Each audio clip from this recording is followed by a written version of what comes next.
नमस्कार, मी प्रदीप केळुसकर. प्रदीप केळुसकर या यूट्यूब चॅनलवर तुमचं सहर्ष स्वागत. आजची आपली कथा आहे शकूचं लग्न. एक सूचना: या कथेतील सर्व पात्र व प्रसंग संपूर्णतः काल्पनिक आहेत. कोणत्याही सत्य घटनेशी तसे जीवित किंवा मृत व्यक्तीशी संदर्भ आढळल्यास तो निव्वळ योगायोग समजावा. तर आता ऐकूया माझी कथा, शकूचं लग्न. माझी गडबड उडाली होती. शकूचे लग्न ठरले होते. काल संदीप आणि त्याचे आई बाबा शकूला पाहून गेले. आम्हाला संदीप पसंत आणि संदीपला शकू. अक्षय तृतीयेचा मुहूर्त ठरला. त्यांची कोरीकडे ओळख, त्यामुळे लगेच हॉल मिळाला.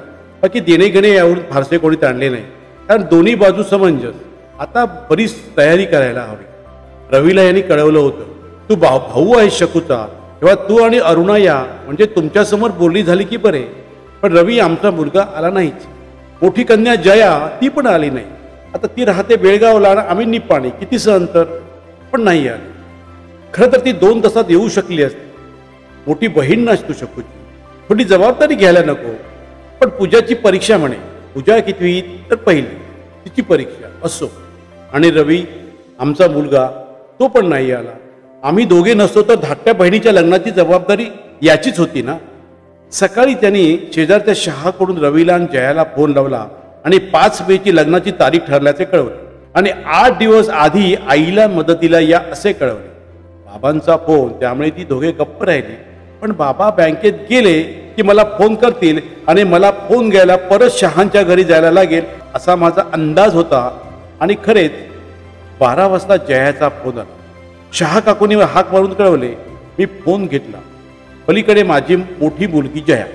आई, किती घाई शकूच्या लग्नाची. अगं जून जुलैमध्ये ठरवायचं ना. अगं 4 मे रोजी माझ्या नवऱ्याच्या मित्राचा साखरपुडा आहे. आधी त्याचं लग्न उशिरा जमलं आणि ते माझ्या नवऱ्याने जमवलं. त्यामुळे आम्हा दोघांना जायलाच लागेल धारवाडला. आणि दुसरं म्हणजे सकाळी बाबा म्हणाले फोनवर, आईला मदत करायला या. अगं काय हे आई, हा, आम्ही सासरी कामच करत असतो ना, नोकरी करतो आणि परत सासरचं काम करतो. मग बाहेर यायचं म्हणजे काय कामालाच काय? 4 दिवस मजा करायला या असे का म्हणत नाही तुम्ही?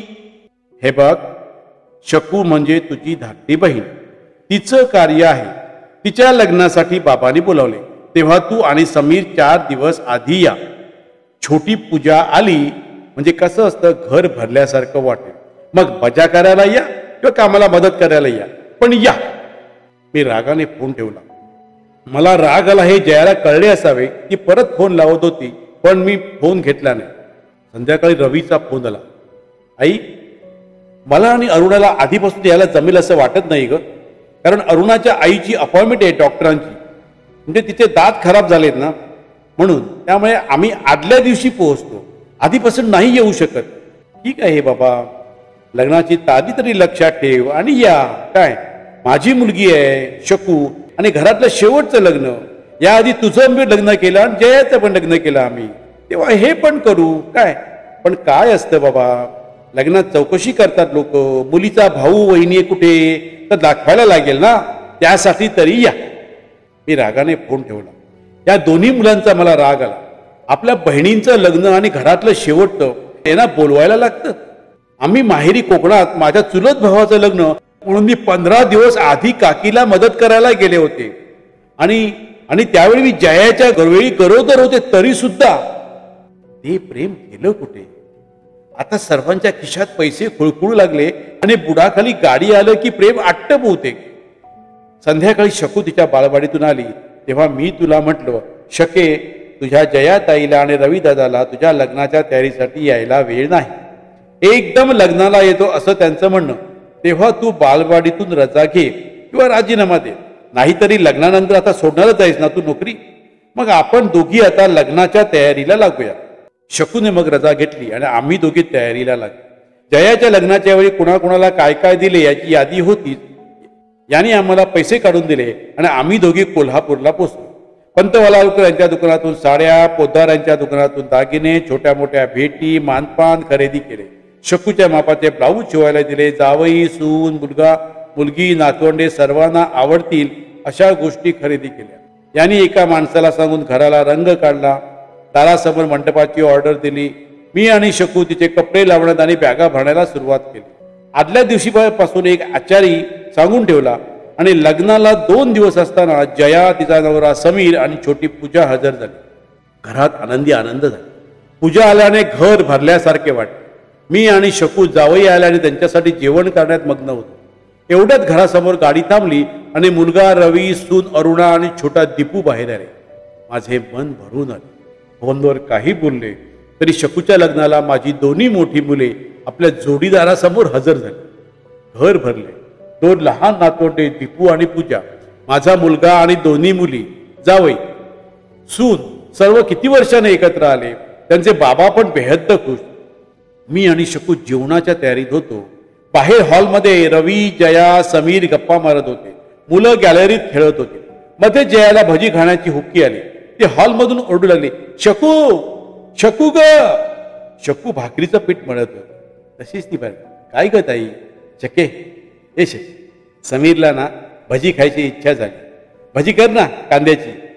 अगं ताई, मी भाकऱ्या बडवते. हे बघ हात माझे, तू उठ आणि कर ना सर्वांसाठी. मी बाबा, आचार्य नाही सांगितलात? अगं आचार्य येणार आहे, पण तो उद्यापासून, त्याला पण वेळ पाहिजे ना, त्याने कामं घेतलेली असतात. मग मी काय भजी तळू? ही घरची सून अरुणा आहे ना इथे बसलेली, तिला घ्या, जागच अरुणा. मला काही सांगू नका. मी नोकरी करून घरचे करून थकले आहे. तेव्हा मला कोणी जर फक्त भजी दिली तर मी खाईन. मी भजी करायला बिरायला जाणार नाही.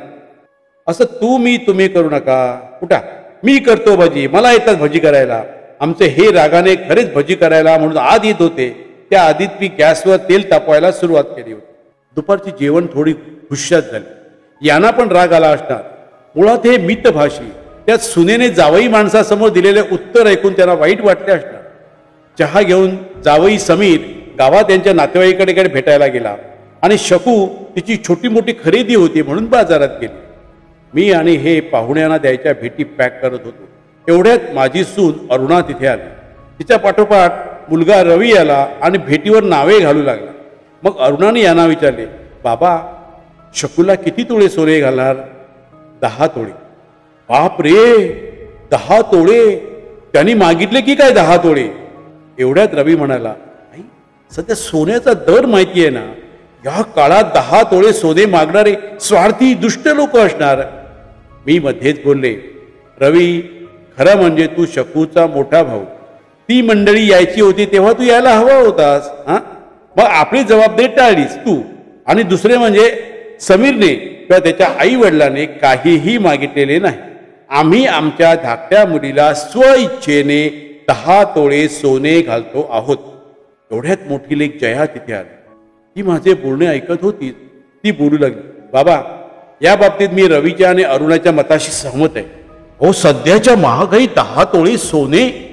पण तुला पण 8 तोळे सोने घातलेले जया. जावयाला चेन घातली होती, मानपान केलं होतं, आणि पूजाच्या बारशाला तिला चेन आणि समीरला अंगठी. शिवाय सगळे सणवार झाले. किती तोळे सोने झाले याचा हिसाब कर. मध्ये सून अरुणा बोलू लागली, आई, पण माझ्या लग्नात मला फक्त बांगडे आणि मंगळसूत्रच घातलं. हो, कारण तुझ्या लग्नाचा दोन्ही बाजूचा खर्च आम्ही केला. खरं तर आमची मुलाची बाजू. तुझ्या आई बाबांनी थोडा खर्च करायला हरकत नव्हती, त्यांची परिस्थिती आहे म्हणून. नसती तर आम्ही मागितलं नसतं. तुझे आई बाबा दोघेही नोकरी करायचे. यांनी म्हटलं, आम्हाला हुंडा वगैरे काही नको, म्हणून तुझ्या बाबांनी सर्व खर्च आमच्याकडे टाकला. पण तुझ्या धाकट्या बहिणीच्या लग्नात एवढा मोठा खर्च केला, सोने मापमान केलंस ना. माझ्या माहेरच्या लोकांची नावे यात घेऊ नका आई. का घेऊ नको अरुणा? रवीच्या लग्नाच्या खर्चापोटी यांना कर्ज घ्यावं लागलं आणि ते गेल्या वर्षी फेडलं. आता रवी आणि तू नोकरी करता. रवीला माहित होतं बाबांनी बँकेतून कर्ज घेतलंय, त्याला उतार वयात नको त्रास. आणखी एक बहीण आहे लग्नाची, फेडू ते कर्ज असं म्हटलं नाही तुम्ही. मग जया माझी मुलगी बोलू लागली, बाबा, रवीच्या लग्नाच्या वेळी घेतलेलं कर्ज गेल्या वर्षीपर्यंत फेडलं म्हणतात. मग शकूच्या लग्नाला 10 तोळे सोने, हे पैसे कुठून आणलात?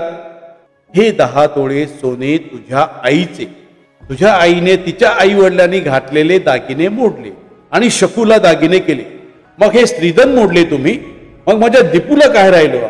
आमची सून कडाडली. आता हे चिडले. फारसा वाद न घालणारे, पण राग आला त्यांना दोन्ही मुलांचा. दीपूला काय ठेवले? का हिंमत नाही तुम्हाला? रवी, तू आणि तुझी बायको नोकरी करता, जया आणि समीर ती पण नोकरी करतात, मग काय करता पैशाचं? तुम्हाला एक एक मूल, आम्हाला 3 मुले होती, आमचे पगार किती होते त्यावेळी? तरी आम्ही उत्तम संसार केला. 3ही मुलांना शिक्षण दिलं, लग्न करून दिली, नोकरीला लावलं, दागिने घालून मानपान करून लग्ने दिली. आता मी पुढील वर्षी निवृत्त होणार. या काळात डोक्यावर कर्ज नको म्हणून तुझी आई म्हणाली माझे दागिने बुडूया. मला दिले आता कुठे हौस राहिली, शकूचे लग्न होऊ दे. मी बोलू लागले, तुम्हा दोघांचे सण आम्ही साजरे केले. अरुणाच्या आईवडिलांनी तिचे आणि रवीचे कसलेच सण केले नाहीत, पण आम्ही केले. आणि जया, तुझे पण केले. मुलांच्या बारशाला पुन्हा मानपान, पण त्यावेळी यांचा पगार होता. आता तुमचे बाबा निवृत्त झाले म्हणजे शकूचे सण आम्ही करू शकणार नाही. आणि आमची पण वय झाली, हे लक्षात घ्या. कधी कुणाचा वर जायचा नंबर लागेल कोण जाणे. मगापासून 10 तोळे सोने घातलेत म्हणून जाब विचारणारे, कधी कुणाचा नंबर लागेल कोण जाणे. आणि आमच्या नंतर शकूचे बाहेर पण तरी कोण करणार. मगापासून 10 तोळे सोने घातले म्हणून जाब विचारणारे, त्यांच्याकडून आम्हाला कसली अपेक्षा. मला रडू कोसळ. मी रडताना पाहून हे डोळे पुसू लागले. एवढ्यात बाहेर गेलेली शकू सामानाच्या पिशव्या घेऊन घरात घुसली आणि मी डोळे पुसले आणि तिच्या हातातील पिशव्या हातात घेतल्या. शकू घरात आल्याने विषय बदलला, पण माझ्या मनातून गेला नव्हता. यांच्या मनातून तर कधीच जाणार नाही. पण परवा शकूचे लग्न, तिच्या लग्नात दृष्टी फुगणी नको म्हणून हे गप्प बसले आणि शकूने काय आणलं हे पाहू लागले. रात्री यांची बहीण आणि तिचे यजमान आले. त्यांचे स्वागत करायला आम्ही सरसावलो. रात्री जेवणं झाली आणि मग मी आणि सरू मिळून तिची बॅग भरली, इतर सामान तयार केले, कपडे तयार ठेवले.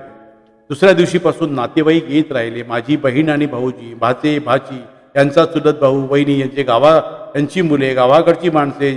जेवण करायला आचारी होता, त्यामुळे माझी धावपळ कमी झाली. संध्याकाळी सर्व मंडळी आम्ही कार्यालयात पोहोचलो. समीर अंड्याचे आई बाबा पण पोहोचले. विधी सुरू झाले, जेवणं झाली, देणे घेणे होते. माझी बहीण, भाची, पुतणी, माझ्या मैत्रिणीची मुलं सर्व होती म्हणून सर्व सुरळीत झालं. कारण घरची माणसं होती ती पाहुण्यासारखीच फिरत होती. दुसऱ्या दिवशी शकूचं लग्न. माझी पहाटेपासून धावपळ, पण देवदयेने सर्व विधी व्यवस्थित पार पडले. खूप माणसे लग्नाला आली. आम्ही खूप माणसे जोडली. खूप वर्षे या गावात राहिलो. त्यामुळे अनेक ओळखीचे लोक, नातेवाईक, यांच्या बँकेमुळे अनेक ओळखीचे. शेवटी लग्न होऊन शकू आपल्या घरी गेली. मी खूप रडले तिला निरोप देताना. एकतर ती धाकटी, त्यामुळे सतत माझ्याबरोबर राहिलेली. मोठ्या मुलांची लग्ने झाली आणि ती परगावी गेली, पण शकू माझ्यासोबत होती. आता ती पण आपल्या घरी गेली. शकू नवऱ्याच्या गाडीत बसली तशी नातेवाईक मंडळी पण आपापल्या गावी जाऊ लागली. माझ्या बहिणी, भावोजी, भाचे, भाची, यांची बहीण, भावोजी, चुलत भाऊ, सर्व मंडळी हॉलमधून गेली. आणि हो, माझी कन्या जया, तिचा नवरा समीर, नात पूजा, ती पण हॉलमधून आपल्या घरी गेली. आणि तसेच माझा मुलगा रवी, सून अरुणा आणि नातू दीपू, ती पण त्यांच्या गाडीत बसली आणि आपल्या घरी गेली. रात्री आमच्यासोबत राहिले त्यांचे चुलत भाऊ आणि बहिणी.